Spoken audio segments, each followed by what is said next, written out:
ମୁଁ ମିଶୋରେ ଗୋଟେ vitamin C ର ଫେସ୍ ସିରମ୍ ପ୍ରଡ଼କ୍ଟ ଅର୍ଡ଼ର କରିଥିଲି।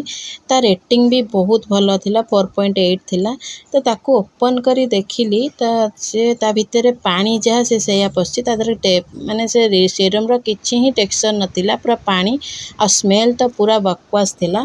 ତାପରେ ତା ଭିତରେ ଓପନ୍ କଲା ପରେ ତା ଭିତରେ ଗୋଟେ କୁପନ୍ଟେ ପାଇଲି, ଯେଉଁଟାକି କୁପନ୍ରେ ଥିଲା 3ଟା ଷ୍ଟେପ୍। ଫାର୍ଷ୍ଟ ଷ୍ଟେପ୍ରେ ତୁମେ ଦେବ 5 ଷ୍ଟାର୍ ଦେବ ଆଉ ଫିଡ଼ବ୍ୟାକ୍ରେ, ତା'ର ସ୍କ୍ରିନସଟ୍ ନେବ ସେକେଣ୍ଡ ଷ୍ଟେପ୍ରେ।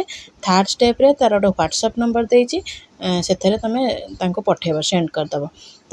ପଠାଇ ସାରିଲା ପରେ ତୁମର ଗୋଟେ 50 ଟଙ୍କାର ଗୋଟେ ଗିଫ୍ଟ କୁପନ୍ ପାଇବ, ଯେଉଁଟା ଦେବେ ଭାଉଚର୍, 50 ଟଙ୍କାର ଭାଉଚର୍। ତ କିଏ ରେଟିଂ ପାଇବା ପାଇଁ କେମିତି ସବୁ କରୁଛନ୍ତି, ଏ ପ୍ରଡ଼କ୍ଟ ବିଲକୁଲ ଅର୍ଡ଼ର କରନ୍ତୁନି, ପୁରା ବକୱାସ୍ ପ୍ରଡ଼କ୍ଟ। ମୁଁ ତ ରିଟର୍ଣ୍ଣ କରିବି।